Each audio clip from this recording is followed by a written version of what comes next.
Lapha enkonzweni qha uyakwazi mhlawumbe unika nomunye umuntu phandle into ubona ba hayi uyasokola lo akanabazali abanye kulomzi kunje uyakwazi uyonikela ngalonto unayo. Amen. Haleluya. Jesus. Amen. Uphinde uThixo phakathi ezwini lakhe andela kuyincwadi kabantu futhi isandla sasekunene masingayazi into eyenziwa isandla sasekhohlo. Amen. Amen. So umnikelo wakho okanye into onikele ngayo kulomuntu afuneka angayaziwe ngomnye umuntu. Amen. Uyayazi nguwe naye. Ngoba nethu uxelela omnye umuntu uyafana ngathi awumnikanga ngoba uxelela abantu uhle kuba ubani ndamnceda. Amen. Into okufuneka ibe kunobabini. Haleluya. Amen. Njengomnikelo ke xa unikela kuThixo nini nobabini azange uzonikela emntwini xa uze enkonzweni. Amen. Uzonikela kuThixo.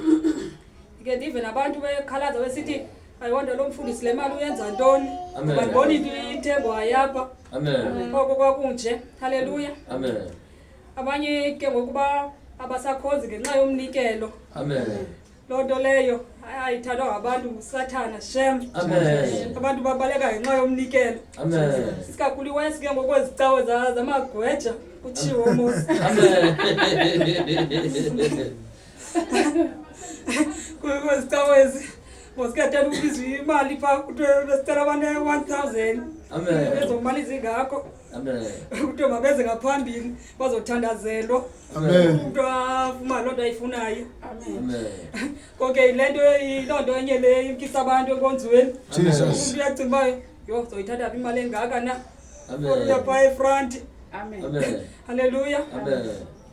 So umnikelo uba kuwe noThixo suhoya abantu. Jesus. Suhoya abantu bathi ayisoze ndiye enkonzweni mina ngoba hayi pha kulaa nkonzo bayayithanda imali. Amen. Wena suhoya abantu uqhubekeka phambili unikela kuThixo okanye unikele kumuntu ombonayo uba hayi akananto. Amen. Sujonge ebantwini uba bazothini na. Haleluya. Amen. Iphinde xa unikela apha enkonzweni akufunekanga ujonge ngomnye umuntu uba lo unikela ngemali engaka. Amen. Ngoba wena uzanga awunikeli kulaa mntu uzonikela kuThixo wakho. Amen. Haleluya. Amen. Ke ndive bathi bakhalaza abanye bathi hayi lo mfundisi akanikeli tu kutheni yena yedwa kodwa umane ebiza iimali zethu kutheni yena angazinikela. Amen. Amen. Amen. Wena ke qhubekeka unikela suhoya umfundisi okanye uhoya abantu uthi hayi akunikela kule cawa akanikela ubani namusoze ninikele. Amen. Wona nikela suhoya abantu sujonge ebantwini into kuwe noThixo wakho.